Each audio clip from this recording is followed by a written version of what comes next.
বাংলাদেশের কৃষককে অপহরণ করতে এসে ধরা খাইলো বিএসএফ, আর ধরা খায় কি অবস্থা, বিএসএফ এবার বিজিবির পা ধরে মাপ চাচ্ছে। জীবন বাঁচাতে এভাবেই বাংলাদেশ সীমান্তরক্ষী বাহিনী বিজিবি সদস্যদের পায়ে ধরে আর্জি জানাচ্ছিলেন ধরা পড়া ভারতীয় 2 বিএসএফ সদস্য। আমি বিজিবিকে বলবো, সারা বাংলাদেশ আপনাদের সাথে আছে। হিন্দুত্ববাদী নরেন্দ্র মোদীর জন্য বিরাট সর্বনাশের সংবাদ আসছে চতুর্দিক থেকে সে একগড়ি হয়ে যাচ্ছে। এই কথা শোনার পরে ভারতীয়দের এখন ঘুম নিদ্রা হারাম হওয়ার পথে।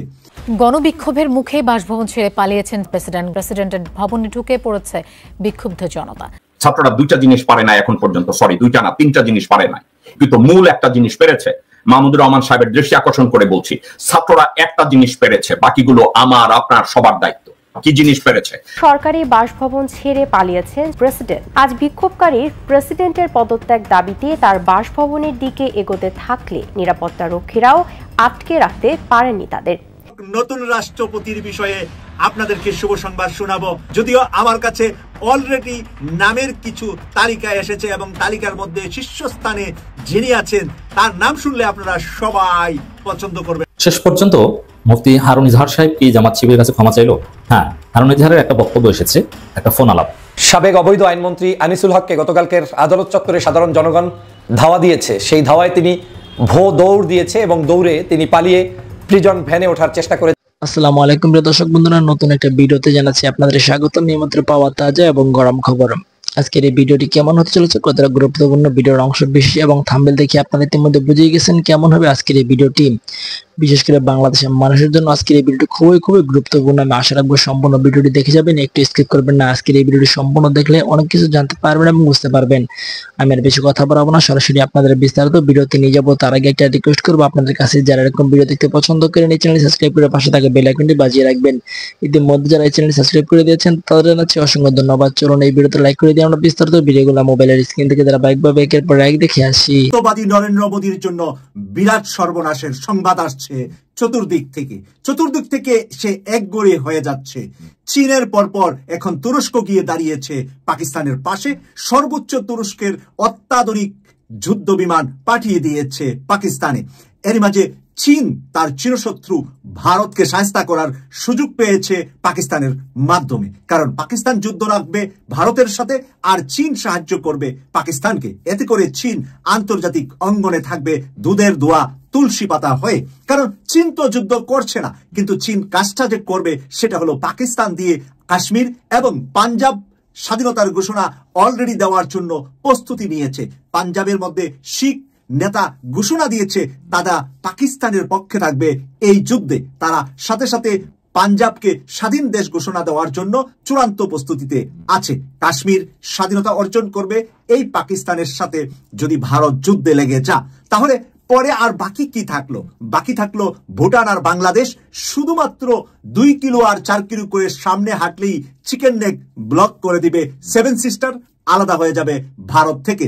7 সিস্টার আলাদা হওয়ার মাঝে 7টি রাজ্য আলাদাভাবে তাদের ধর্ম এবং জাতি গোষ্ঠী আলাদা করে তাদের সংস্কৃতি দিয়ে তারা রাষ্ট্র পরিচালনা করবে। এখানে খ্রিস্টান রাষ্ট্র হবে, এখানে একটি ইহুদি জুইস ধর্মের একটি রাষ্ট্র হবে, পাশাপাশি হবে হিন্দু, উপজাতি, পার্বত্য জাতি এবং আসামে মুসলমানদের একটি রাষ্ট্র তৈরি হবে। দর্শক, সেই বিশাল পাহাড়ের মতন এক যন্ত্রণা নিয়ে এখন নরেন্দ্র মোদী ঘুমাতে পারছে না। এটার জন্য অন্য কেউ দায়ী নয়, সে নিজে ঘটিয়েছে। 26 জন পর্যটককে হত্যা করে সে খেলতে গিয়েছে, মানে প্রচুর মুসলমানদের সাথে সে খেলাধুলা শুরু করেছিল। মার্বেল দিয়ে খেলতে সে যে লোহার পাথর দিয়ে এখন খেলছে সে টের পায় নাই। সে ভারতের মুসলমানদেরকে একগমি করতে মারতে এবং বিভিন্ন ধরনের মুসলমানদের উপাসনালয়, ধর্মীয় স্থানগুলা দখলের পায়তারা করতে সে পাকিস্তানের সাথেও সেই খেলাটা খেলতে গিয়েছে। কাশ্মীরে পর্যটকদের উপরে সে নিজে হামলা চালিয়ে 26 জনকে হত্যা করে দোষারোপ করছে পাকিস্তানকে। আর পাকিস্তান বলছে আমি যদি করে থাকি তাহলে আন্তর্জাতিক তদন্ত হোক। এখানে আন্তর্জাতিক তদন্তের কথা বলার পরে নরেন্দ্র মোদী সেখান থেকে পিছিয়ে এসে পাকিস্তানের সাথে শুধু যুদ্ধের জন্য হুমকি ধমকি দিয়ে যাচ্ছে।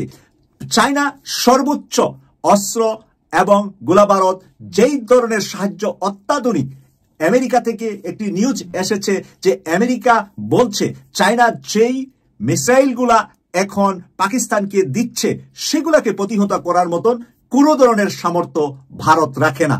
ভারতের কাছে কোনো সামর্থ্য নাই চায়নার এই অত্যাধুনিক প্রযুক্তি এবং তুরস্কের অত্যাধুনিক প্রযুক্তির এই যুদ্ধ বিমানগুলাকে প্রতিহত করা ভারতের জন্য। প্রিয় দর্শক, এই যুদ্ধ টেনে টেনে এনেছে নরেন্দ্র মোদী নিজে। এটা পাকিস্তান থেকে শুরু করে নাই বা অন্য কোনো দেশ থেকে শুরু করে নাই। নরেন্দ্র মোদী বাংলাদেশে যে দীর্ঘকাল যাবৎ তার রাজত্ব কায়েমের জন্য বাংলাদেশের ধর্মভীরু মানুষদেরকে, ইসলাম প্রিয় মানুষদেরকে বিনা কারণে হত্যা, বিনা কারণে জেল জুলুম নির্যাতন করেছে। আল্লামা দেলোয়ার হোসেন সাঈদী, মামুনুল হক সহ বড় বড় আলেম ওলামারা যেই কারাগারে নির্যাতিত হয়েছে দীর্ঘদিন, তাদের একটা মহান রবের কাছে যে তারা এই ভারত সম্পর্কে তারা যে একটা হৃদয় থেকে খারাপ কথা বা খারাপ চিন্তা তাদের হৃদয়ে যে কাজ করেছে, এই ভারতের কারণেই আমরা বাংলাদেশের হাসিনার কারাগারে আছি। তাই সেই জিনিসটা হয়তোবা মহান আল্লাহ কবুল করেছেন, আর সেই কারণে নরেন্দ্র মোদীকে দুনিয়ার মানচিত্রে আজকে এক ঘরে একা হিসাবে সবাই বিশ্লেষণ করছে। প্রিয় দর্শক, আমি একা নয়, আমি অন্তত আপনাদের সাথে কথা বলার আগে 10টা বিশ্লেষণ দেখেছি বিভিন্ন দেশের মিডিয়া থেকে, বিভিন্ন জায়গা থেকে। 10টা বিশ্লেষণের ভিতরে 10টাই আসছে নরেন্দ্র মোদী এই যুদ্ধে করুণ পরিণতি হবে নরেন্দ্র মোদীর। ভারত খান হবে, আলাদা হয়ে যাবে মিনিমাম 10টা রাজ্য। সবগুলার মাঝে পশ্চিমবঙ্গ আছে 10 নম্বরে অবস্থান। পশ্চিমবঙ্গ বসে আছে, যদি 7 সিস্টার আলাদা হয়, কাশ্মীর আলাদা হয়, পাঞ্জাব আলাদা হয়, তাহলে আমি পশ্চিমবঙ্গ বাংলাকে নিয়ে, বাংলা ভাষাকে নিয়ে, বাংলা পশ্চিম বাংলা আমি কেন করতে পারবো না? বাংলাদেশের কৃষককে অপহরণ করতে এসে ধরা খাইলো বিএসএফ। আর ধরা খায় কি অবস্থা, বিএসএফ এবার বিজিবির পা ধরে মাপ চাচ্ছে। আপনারা দেখেন, বিষয়টা দেখলে খুবই ভালো লাগবে। দেখেন, পা ধরে আছে। মাপ কইরা দাও ভাই, মাপ কইরা দাও, মাপ কইরা দাও। এই হলো অবস্থা। এই যে দেখেন অবস্থা।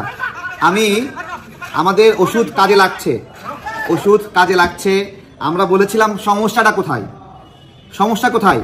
আমরা যে আমাদের বিজিবিকে বেতন দেই, অস্ত্র কেনার জন্য টাকা দেই, রেশন দেই, কাজে লাগে না কেন? আমরা সেই প্রশ্নটা, যে সমস্যাটা কোথায়। এই যে আজকে দেখছেন কৃষকদের হাতে ধরা খেয়েছে বিএসএফ, কৃষকদেরকে অপহরণ করে নিয়েছে। সেই অপহরণ করতে আইসা কট খাইছে। বিএসএফ কিন্তু নিয়মিতভাবে এই অপহরণটা করে, বাংলাদেশের ভিতরে ঢোকে, কৃষি কাজে বাধা দেয়, ক্ষেত খামার করতে বাধা দেয় এবং কৃষকদেরকে ধরে নিয়ে যায়। শুধু তাই না, বাংলাদেশের অভ্যন্তরে থাকা গরু তারা চুরি করে নিয়ে যায়, ছাগল চুরি করে নিয়ে যায়। এরা আজকে বড় বড় কথা বলে। আজকে এরকম পা ধরে কেন মাপ চাইলা? তোমাদের কাছে জিজ্ঞাসা করছি, পা ধরে মাপ চাইতে হলো কেন? আমরা তো পারতাম ঠুস করে দূরে গুলি করে দিতে, আমরা করি নাই। কারণ আমরা মানুষ, আমরা জানি সীমানা লঙ্ঘনের জন্য মানুষ হত্যা করতে হয় না, প্রচলিত আইন বিচার আছে, এবং আমরা সেটাই করেছি। যথাযথ ব্যবস্থা নিয়ে আবার বিএসএফকে ভারতের কাছে আমরা হস্তান্তর করেছি। এটা হলো আমাদের স্টাইল, আমরা যে মানবিক, নৈতিক, ভদ্র, সভ্য, তার একটা প্রমাণ। আজকে পা ধরে মাপ চাচ্ছ কেন? আমাদের বাংলাদেশের নাগরিকরাও এরকমভাবে তোমাদের সাথে ঘটনা ঘটে, তোমরা মেরে ফেলো। আমি বিজিবিকে বলবো, সারা বাংলাদেশ আপনাদের সাথে আছে। আমাদের কৃষকরা কাস্তে নিয়ে আপনার পাশে দাঁড়াবে, কোদাল নিয়ে আপনার পাশে দাঁড়াবে। আপনারা সঠিক দায়িত্ব পালন করেন, আর পিছু তাকানোর সুযোগ নাই। আমরা আমাদের জায়গা থেকে আমাদের শক্তিমত্তা দেখাবো, আর যদি দেখাতে পারি তাহলে এইভাবেই বিএসএফ পায়ের তলে এসে ক্ষমা চাইবে। ওরা খুন করেছে নির্মমভাবে, নারী শিশু কাউকে বাদ যায় নাই। ছোট্ট বাচ্চা স্বর্ণা দাসকে হত্যা করেছে কিভাবে হত্যা করেছে? 27 জন শিশুকে হত্যা করেছে। এতটুকু নিষ্ঠুর এরা। আমরা জিজ্ঞাসা করেছিলাম, ভারতের আশেপাশে আরো দেশ আছে, নেপাল, ভুটান, চীন, পাকিস্তান, আফগানিস্তান, এইসব দেশে হত্যা করতে পারে না, আমার দেশে কেন করে? আমরা সঠিক ব্যবস্থা যদি নিতে পারি, এভাবেই পা ধরে মাপ চাইবে বিএসএফ। এটাই আজকে বলছি। ডক্টর মাহমুদুর রহমান সাহেব বলেছেন 5ই আগস্টের আগে উনি স্বাধীন ছিলেন না, অন্য কেউ স্বাধীন ছিল না, আমি স্বাধীন ছিলাম না, বাংলাদেশের জনগণ স্বাধীন ছিল না, মুখ ফুটে একটা কথা বলতে পারতো না, দেশের মধ্যে স্বাধীনভাবে একটা বাণিজ্য করতে পারতো না, দেশের ভিতরে রাজনীতি সঠিকভাবে করতে পারতো না, ব্যবসা ঠিক মতো করতে পারতো না, সোশ্যাল ওয়ার্ক ঠিক মতো করতে পারতো না, হসপিটালে ঠিক মতো যেতে পারতো না, জীবন ছিল দুর্বিষহ। তাইলে 5ই আগস্ট 2024-এ ছাত্ররা যেটা এনে দিয়েছে সেটা হচ্ছে আমাদের দেশের প্রকৃত স্বাধীনতা। এই প্রথমবারের মতো আমরা মাথা ঘুরে ভারতের মুখোমুখি দাঁড়িয়ে বলছি, get the hell out, this is our country. Mahmudur রহমানের সাথে আমি একমত। 5ই আগস্টের যে স্বাধীনতা ছিল, এই স্বাধীনতাটা ছিল 1971 সালে 16 ডিসেম্বরের স্বাধীনতার চেয়েও অনেক মূল্যবান। কারণ 1971 সালে 16 ডিসেম্বর যে স্বাধীনতা এসেছে, ওই স্বাধীনতার পরের দিনও 17-18 ডিসেম্বরেও ভারতীয় বাহিনী বাংলাদেশে ছিল এবং পাকিস্তানি বাহিনী বাংলাদেশের কাছে আত্মসমর্পণ করে না। কিন্তু 5ই আগস্ট, আমি 5ই আগস্ট বলবো না, আমি বলবো 8ই আগস্ট 2024, যেদিন ডক্টর মোহাম্মদ ইউনূস ক্ষমতা গ্রহণ করেছে, ওই দিন ভারতীয় কোন সৈন্য, ভারতীয় কোন হারামজাদা বাংলাদেশে দাঁড়িয়ে বলে নাই যে এটা ভারতীয় এন্টিটি, আমরা স্বাধীন হয়েছি সত্যিকার অর্থে।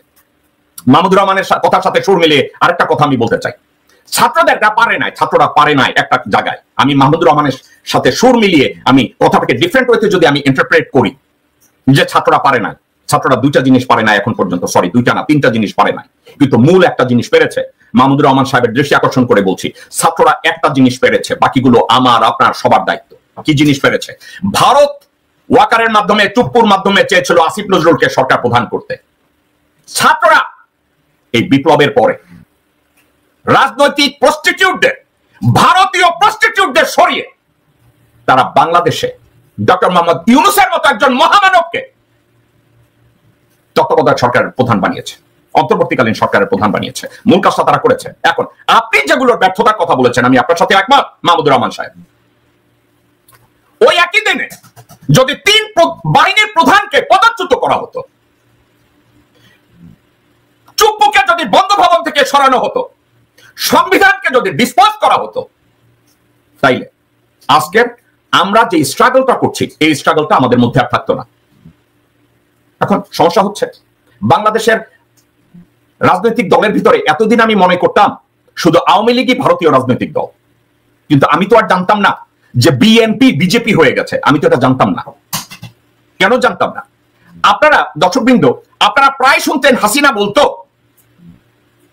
ধর্ম যার যার, উৎসব সবার। তো আমরা কি মনে করছি হাসিনা চলে গেছে, এই ডায়লগ আমাদেরকে আর শুনতে হবে না, আমরা তাই মনে করছি না যে হাসিনা চলে গেছে, অ্যাটলিস্ট এই জাহান্নামী কথাবার্তা আমাদেরকে আর শুনতে হবে না। কিন্তু না, শুনুন হাসিনার কথা অন্য একজনের মুখ থেকে কেমনে বের হয়। ধর্ম যার যার, উৎসব সবার। আমি আমার শৈশবে আমি এই পূজা মণ্ডপে নাটকও করেছি। আমি আমার শৈশবে আমার বন্ধু বান্ধবদের সঙ্গে নিয়ে আমি বিজয়ের আনন্দ উপভোগ করেছি। এটা আমার শৈশব, কৈশোর, আমার যে চেতনা, সেই চেতনার মধ্যে আমি তাকে লালন করি। ঠিক একইভাবে আমার দলও সে একই কথা বিশ্বাস করে। শুনেছেন? আপনারা শুধু কিশোরগঞ্জের ফজারে গালি দিবেন, এই ঠাকুরগাঁয়ের এই এই এই এই এই ওটারে কি বল, এই যোগীরে কি বলবেন? এটা তো একটা যোগী, ভারতীয় যোগী, ভারতীয় দালাল। সন্তোষ শর্মার চেয়েও ডেঞ্জারাস। সন্তোষ শর্মা কোন জায়গায় গেলে আমরা তো বুঝি এই শালা শর্মা, বালবালার সম্পাদক, কিন্তু এই যোগী কোথাও যায় গিয়ে বলে আমি জিয়াউর রহমানের দলের মহাসচিব, এবং সে বলে এই কথা। তাইলে আমি একটা কথা বলি, ভারতীয়দের ভাষায় মোদীর স্লোগান হলো জনপ্রিয়তার জন্য ভারতে হিন্দু খতরে মে হ্যায়। মোদীর স্লোগান ইন্ডিয়ায় হিন্দু খতরে মে হ্যায়।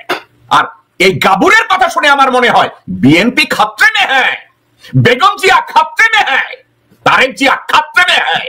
যখন এই যোগী মির্জা ফাকু সে বলে ধর্ম যার যার, উৎসব সবার, সে নাকি অভিনয় করেছে পূজা মণ্ডপে গিয়ে। গত 17 বছরে তো মির্জা ফখরুল এই অভিনয়টা চালিয়ে আসছে। শুধু তারেক রহমানের চোখে পড়ে না, কারণ তার কপালে বোধহয় তিলক লাগায় দিছে, দিয়ে আবার মুছা দিছে, কারণ ওইটা তাতে কেউ দেখতে না পারে। সাবেক অবৈধ আইনমন্ত্রী আনিসুল হককে গতকালকের আদালত চত্বরে সাধারণ জনগণ ধাওয়া দিয়েছে। সেই ধাওয়ায় তিনি দৌড় দিয়েছে এবং দৌড়ে তিনি পালিয়ে প্রিজন ভ্যানে ওঠার চেষ্টা করেছেন এবং তাকে রক্ষার জন্য বাংলাদেশ সরকারের পুলিশ যথেষ্ট চেষ্টা চালিয়েছে।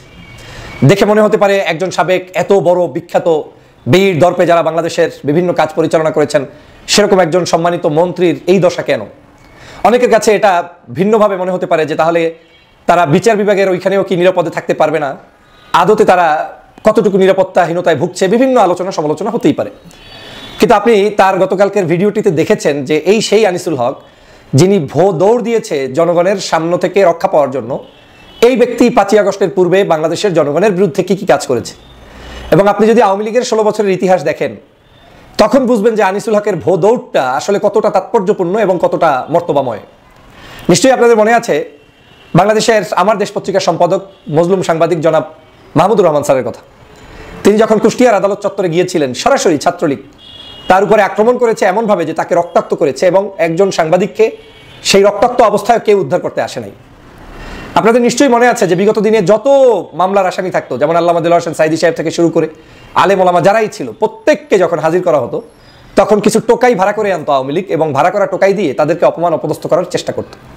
কোনো কোনো আলেমের হাতে আমরা দেখেছি যে ডান্ডাবেরি, মাথায় হেলমেট, হ্যান্ডক্যাপ সব কিছু পরিয়েও নির্দয়ভাবে তাদেরকে আদালতে হাজির করা হতো এবং অত্যাচার করা হতো।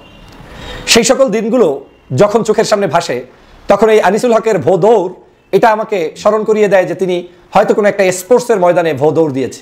এটা তার উপরে কোনো অত্যাচার, অনাচার, বেবিচার কিংবা খারাপ কোনো কাজ, তার চেয়েও আমার মনে হয় উনি একটা স্বাধীন কোনো একটা স্কুল মাঠে স্পোর্টসে দৌড়াচ্ছেন, মানে ওইটার সাথে কম্পেয়ার করতে গেলে। কারণ তিনি অক্ষত আছেন, আরামে আছেন, শান্তিতে আছেন, এখনো সর্বোচ্চ একটা দৌড় পর্যন্ত দিয়েছেন, এই তো। কিন্তু বাংলাদেশের কোনো মানুষকে দৌড়ের সুযোগটা পর্যন্ত ফেসিবাদ আওয়ামী লীগ দেয় নাই। আপনি যদি একটু হিসাব করেন এই আনিসুল হক কি কি মহাপাপ করেছে, বাংলাদেশে যেই মানুষগুলোকে ফাঁসির কাস্টে ঝুলিয়েছে, বাংলাদেশের যেইগুলো অন্যায়ভাবে ক্রস ফায়ার হয়েছে, গুম হয়েছে, খুন হয়েছে, বিনা বিচারে হত্যা হয়েছে, বিভিন্ন জায়গায় বিচারের নামে ভিন্নভাবে মিথ্যাচার করে যাদের বিরুদ্ধে ষড়যন্ত্র করা হয়েছে। সংস্কৃতি উপদেষ্টা যারা মুস্তাফা সরওয়ার ফারুকীর সংবাদ সম্মেলন ঘিরে যা হচ্ছিল, সেখানে যা হয়েছে, ওই ঘটনাগুলো সাংবাদিকতা নিয়ে দুর্দান্ত কিছু একাডেমিক ডিবেট আমাদের সমাজে ট্রিগার করতে পারত। কোনটা সাংবাদিকতা না, কোনটা সাংবাদিক করতে পারেন, কোনটা পারেন না, এর চৌহদ্দি কতটুকু, সেই ডিবেটটা হতে পারতো, এবং এটা একটা স্বাস্থ্যকর ডিবেট। কিন্তু যা হয়, 5 আগস্টের পর থেকে বাংলাদেশ অনেক ক্ষেত্রে মবের মুল্লুকে পরিণত হয়েছে। এখানে অনলাইন বা অফলাইন মব তৈরি হয়, এবং পরিস্থিতি এমন তৈরি হয় যাতে শেষ পর্যন্ত এটা একটা ভয়ঙ্কর দিকে চলে যায়। এই ঘটনাটাও সেদিকে গেল।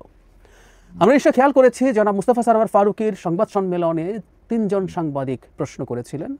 প্রশ্ন ঠিক না, একরকম বিতর্কে জড়িয়েছেন, তারা তাদের মতামত দিয়েছেন, এবং শেষ পর্যন্ত 3 জনের চাকুরি চলে গেছে 3টা ভিন্ন ভিন্ন টেলিভিশন চ্যানেলে, দীপ্ত টিভি, এটিএন বাংলা এবং চ্যানেল আই। চাকরি কেন গেছে সেই জায়গায় যাব, তার আগে আমরা এই আলাপটা করে নিতে চাই তারা যা করেছেন ওই সংবাদ সম্মেলনে। আমি আপনাদেরকে এই লিঙ্কটা, এই নিউজটা পড়ে নিতে বলবো। এখানে একেবারে বিস্তারিতভাবে সব কিছু বলা আছে, এমনকি ট্রান্সক্রিপ্ট দেওয়া আছে, ঠিক এক্স্যাক্টলি কী কী কথাবার্তা হয়েছিল। আপনারা যারা দেখেছেন তারা নিশ্চয়ই খেয়াল করেছেন, কিন্তু আমি একটু বেসিকটুকু বলি। জনাব ফারুকীকে প্রশ্ন করা শুরু হয়েছিল শেখ হাসিনার মোটিভ, ফেসের মোটিভ দেয়া নিয়ে। তিনি সেটা দিয়ে কি আমাদের বিভেদ এবং অনৈক্য আরও বাড়লো কিনা, এরকম একটা প্রশ্ন জনাব ফারুকী জবাব দিয়েছেন। যে থিম ছিল সেই থিমের সাথে এটা যায় কিনা, উনিও পাল্টা প্রশ্ন করছিলেন এক ধরনের, এবং এটা তার হাতে না, এটা চারুকলা। এভাবে বলতে বলতে সংখ্যা বাড়তে থাকলো, 1400 হত্যা বা খুনের সংখ্যাটা আসলো সামনে। সেটাকে চ্যালেঞ্জ করা হলো, এবং অবিশ্বাস্যভাবে যে সাংবাদিক প্রশ্ন করছেন তিনি এটা বিচারিক প্রক্রিয়া বা কোর্টের মাধ্যমে নির্ধারিত হয়েছে কিনা সেই প্রশ্ন করছেন। যেন ফারুকীও স্মার্টলি জবাব দিয়েছেন যে এটা তো জাতিসংঘের তদন্তেই আছে, উইচ ইজ রাইট। তবে একটা জিনিস একটু যোগ করে রাখি, এখানে একটা তথ্যগত ভুল আছে। 1400 সংখ্যাটা 5 আগস্টের আগ পর্যন্ত না, এটা 20 আগস্ট পর্যন্ত, মানে 5 আগস্টের পরেও যেসব হত্যাকাণ্ড ঘটেছে সেটা সহই এই সংখ্যাটা 1400, জাতিসংঘের রিপোর্টের কথা বলছি। অর্থাৎ এর মধ্যে শেখ হাসিনা বিরোধীদের হাতেও মৃত মানুষ যুক্ত আছে, জড়িত আছে। তারপর শেখ হাসিনার হাতে নিহত মানুষের সংখ্যা অন্তত 1000। তারপর শেখ হাসিনাকে খুনি বলা যাবে কি যাবে না বিচার করা ছাড়া এসব আলাপ এসছে, এসব প্রশ্ন হয়েছে, পাল্টাপাল্টি হয়েছে, এবং অনেক ক্ষেত্রেই বোঝা যায় যে তারা মোটিভেটেড হয়ে এসছেন যেসব সাংবাদিক এখানে এই ধরনের প্রশ্ন করেছেন। জনাব ফারুকীর স্ত্রীর অভিনয়ের কথা এসছে, এটা তো সত্য। শেখ মুজিবের যে সিনেমা তাতে তিনি অভিনয় করেছিলেন, এবং সেই সিনেমায় অভিনয় করার কারণে অনেকে জাতীয়ভাবে খুবই নেগেটিভ জায়গায় চলে গেছেন, অনেক বিদ্বেষের শিকার হয়েছেন, স্বাভাবিক কারণেই, বোধগম্য কারণেই।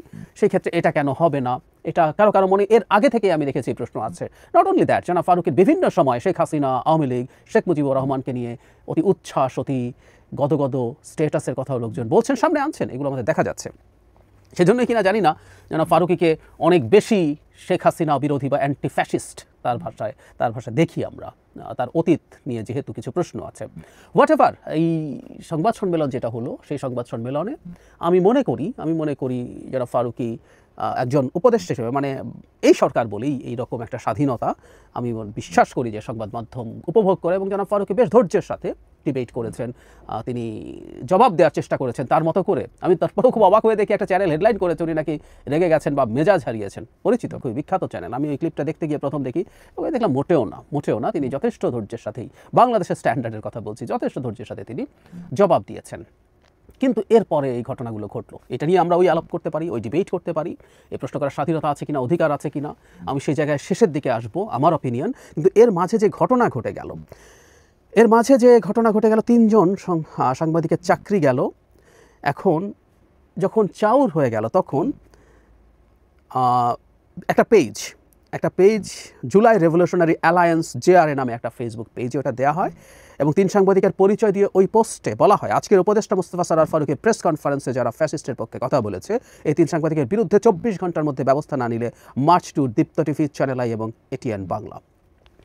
এর মধ্যে দীপ্ত টিভি একটা এক্সট্রিম স্টেপ নিয়েছে এবং এই এক্সট্রিম স্টেপটা আমি খুবই ডিজাস্টারাস হয়েছে বলে মনে করি এবং আমি কোনোভাবেই মনে করি না এতে 3 সাংবাদিকের বিরুদ্ধে কোনো ব্যবস্থা সরকার নিতে বলেছে বা দীপ্ত টিভি যেটা করেছে তারা তাদের সংবাদই বন্ধ করে দিয়েছে। এটা সরকারের জন্য খুবই ডিজাস্টার হয়েছে এবং পরে সম্ভবত এটা আবার তারা চালু করেছে। কিন্তু এই কথাটা আমাদের বলে রাখা দরকার। এই সরকারের নানা সমালোচনা আমরা করতে পারি, কিন্তু এই সরকারের বিরুদ্ধে মত প্রকাশ করা যায় না, সরকারকে প্রশ্নের সামনে আনা যায় না। এটা একেবারেই ভুল কথা। সরকারের যে কোনো উপদেষ্টাকে নিয়ে যে কোনো রকম কথা বলা যায়। এতটা সংবাদপত্রের স্বাধীনতা বাংলাদেশের ইতিহাসে আর কখনো ছিল কিনা আমার সন্দেহ আছে। নট অনলি দ্যাট, বিটিভিতে কিছুদিন আগে একটা প্রোগ্রামে একজন বিটিভি সম্পর্কে সমালোচনা করছিলেন, বিটিভি একই জায়গায় রয়ে গেছে ইত্যাদি ইত্যাদি। এটা ঠিক যে দীর্ঘদিন একটা প্যাটার্নে অভ্যস্ত মানুষজনের মধ্যে সেই প্যাটার্ন ধরে রাখার টেন্ডেন্সি থেকেই যায়। কিন্তু বিটিভি টক শোতে বসে অত্যন্ত কঠোর সমালোচনা আমি করে এসেছি, বা আমার চাইতে এই সরকারকে আরও অনেক বেশি কঠোর সমালোচনা করেন এমন মানুষ যা তা বলে এসছেন। সুতরাং এই সরকার কোনো ব্যবস্থা কাউকে নিতে বলবে। জনাব ফারুকীকে যখন জিজ্ঞেস করা হয়েছিল তাদের চাকুরি এবং তাদের চাকুরির যাওয়া বা এই সংবাদ বন্ধ করা নিয়ে, তিনি রাইটলি বলেছেন সরকারের দিক থেকে কিছু করা হয়নি এবং আমি দৃঢ়ভাবে এটা বিশ্বাস করি। কিন্তু তারপরও সরকারের একটা ব্যর্থতার জায়গা আছে।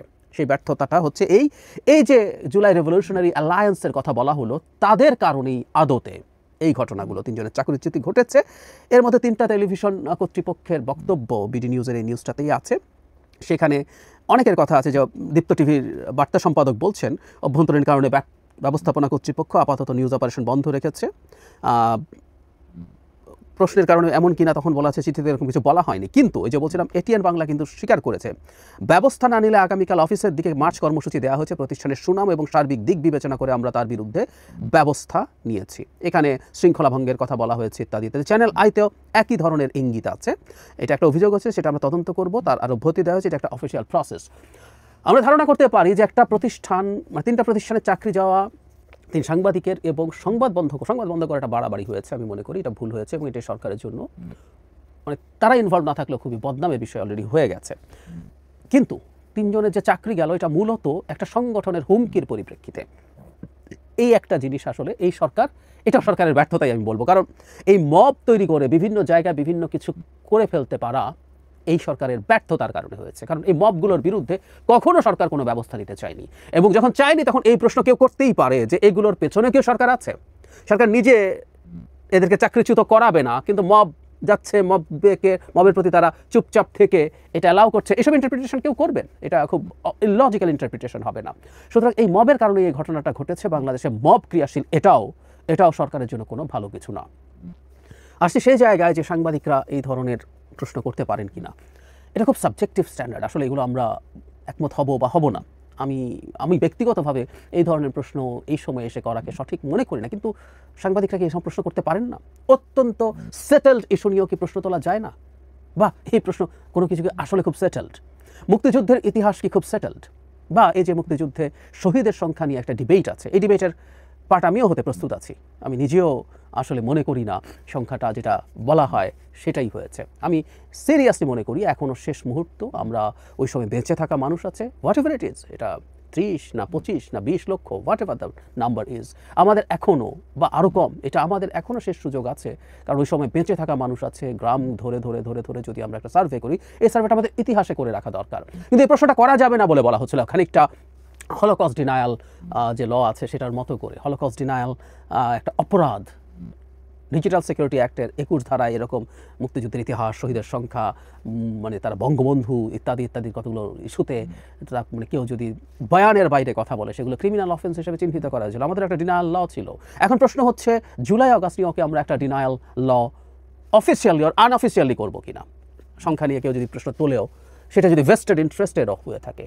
আমি সাংবাদিকদের ব্যাকগ্রাউন্ড জানি না, কেউ লিখছেন যে এদের অন্তত 1-2 জন শেখ হাসিনার সময়কার বেনিফিশিয়ারিও নন, হোয়াট এভার ইট ইজ, নতুন করে বেনিফিশিয়ারি হতে পারেন, বা এই বেনিফিশিয়ারি মানুষ যেন আমাদের মিডিয়াতে থাকবে, কেউ যদি ক্রিমিনাল অফেন্স না করেন, তাহলে এই প্রশ্নগুলোকে আমরা বন্ধ করে দেবো। বরং আমি মনে করি এই প্রশ্নগুলো আসলো এবং যেভাবে জনাব ফারুকী ফেস করলেন, দ্যাট ওয়াজ ভেরি গুড।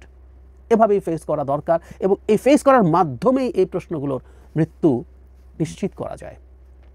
কিন্তু যা ঘটলো, যে প্রতিক্রিয়া দেখানো হলো জুলাই রেভলিউশনারি অ্যালায়েন্স, মানে যে রেভলিউশন শব্দটা প্রথম দিন থেকেই কন্টেস্ট করেছি, এখনও করি, কিন্তু এই নাম দিয়ে, রেভলিউশন নাম দিয়ে যে কোনো কিছু করাকে জায়েজ করার একটা প্রবণতা আছে এবং কিছু মানুষ এতে উস্কাচ্ছেন দীর্ঘদিন থেকে। সুতরাং এই প্রতিষ্ঠান, এই যে ঘটনা ঘটলো, এটা যারা করলেন, যারা দিলেন, তাদেরকে বরং সরকারের প্রটেক্ট করা উচিত ছিল, আপনি একটা আলটিমেটাম দিবেন এবং এটা প্রত্যাহার না করলে এটা করে ফেলবো, সেটা করে ফেলবো, এবং প্রতিষ্ঠানগুলো ভয় পাবে, সেটার ভিত্তিতে এটা হবে। আরেকটা কথা বলে একটু শেষ করা দরকার, বাংলাদেশের মিডিয়াগুলো আসলে শেখ হাসিনার সময় প্রায় সব মিডিয়া যা করেছে এগুলো মিডিয়া ছিল না, এগুলো শেখ হাসিনার কোলাবোরেটর ছিল। ফলে তাদের মধ্যে একটা ইনবর্ন ভীতি আসলে আছে এবং সেই ভীতিটা কাজ করে। সেই ভীতিটার কারণেও তারা নিজেরা আরও অনেক বেশি ভীত হয়ে থাকে। সংবাদ মাধ্যম আমাদের মতো দেশে নানা রকম চাপ মোকাবেলা করেই জেনুইন সাংবাদিকতা করতে হয়, কিন্তু সেই নৈতিকতার জায়গা, সেই নীতির জায়গা তাদের আসলে নাই। সেটাও একটা বড় কারণ যে তারা মুহূর্তেই কোনো রকম কোনো মনোবল দেখাতে না পেরে, মনোবল না দেখিয়ে তারা সারেন্ডার করে, সেটাও একটা ফ্যাক্টর আছে। এই সব কিছুই থাকুক, কিন্তু বটম লাইন হচ্ছে এই মব সেটা অনলাইনে হোক, সেটা অফলাইনে হোক, সেগুলো সরকারকে সামলাতে হবে। বাংলাদেশ 9 মাস পরও যদি মবের মুল্লুক থাকে শেখ হাসিনা পালিয়ে যাওয়ার, এটা ক্ষমার। প্রিয় দেশবাসী, শুরু থেকে শেষ পর্যন্ত যারা এই ভিডিওটি দেখেছেন সকলকে জানাই অসংখ্য ধন্যবাদ। যারা এরকম নিউজ ভিডিও পেতে পছন্দ করেন তারা অবশ্যই এই চ্যানেলটি সাবস্ক্রাইব করে পাশে থাকা বেল আইকনটি বাজিয়ে দিবেন। যারা এখন এই ভিডিওটি শেয়ার করেননি, এই ভিডিওটি দ্রুত শেয়ার করে সকলকে দেখার সুযোগ করে দিন। আজকের মতন এই পর্যন্ত, দেখা হচ্ছে পরবর্তী কোনো ভিডিও নিয়ে ইনশাল্লাহ।